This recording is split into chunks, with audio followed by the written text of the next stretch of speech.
If you work in PowerPoint and want to save time while making your slides look more consistent and professional, then learning how to add a new layout is a very useful skill. In this video, I'll show you exactly how to create a new layout in PowerPoint using Slide Master, how to add placeholders, and how to customize the design so you can reuse it again and again. If this video helps, please hit the like button and subscribe for more easy PowerPoint tutorials. Let's jump right in.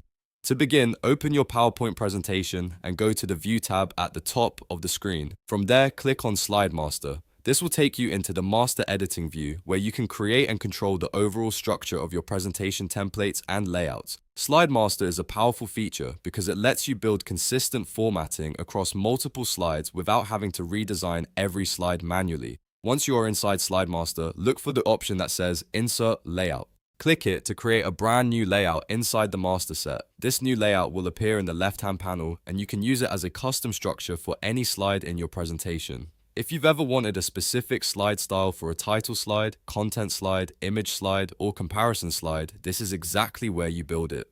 Now that your new layout has been added, the next step is to insert placeholders. Placeholders are the areas where content will later be added when you use the layout in a real slide. To do that, click Insert Placeholder.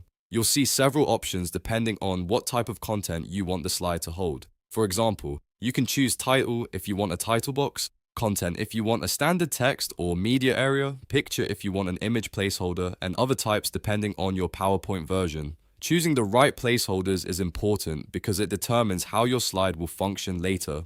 If you want a slide for text and bullet points, use a content placeholder. If you want a visual slide, use picture or image placeholders. If you want a strong headline at the top, add a title placeholder. You can even combine multiple placeholder types in one layout to make it more flexible.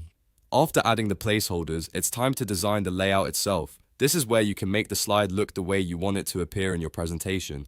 You can adjust the position of each placeholder by dragging it to the right place. You can resize the boxes, align them neatly, and create a structure that feels balanced and easy to use. You can also change fonts, apply formatting, and set up your background so the layout matches your presentation style or brand. This part is especially useful if you are creating training slides, business decks, school presentations, or branded templates because a well-designed layout keeps everything consistent.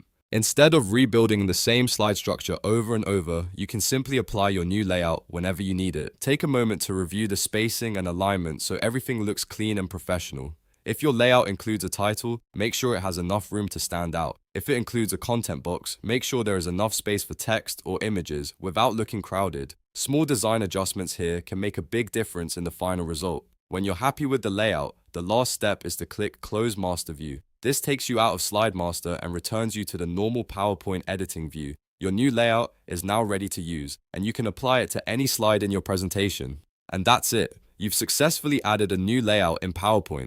Now, you can build slides faster, keep your formatting consistent, and create a more polished presentation overall. If this tutorial helped you, make sure to like the video, subscribe to the channel, and turn on notifications so you don't miss the next PowerPoint tip. Thanks for watching, and I'll see you in the next one.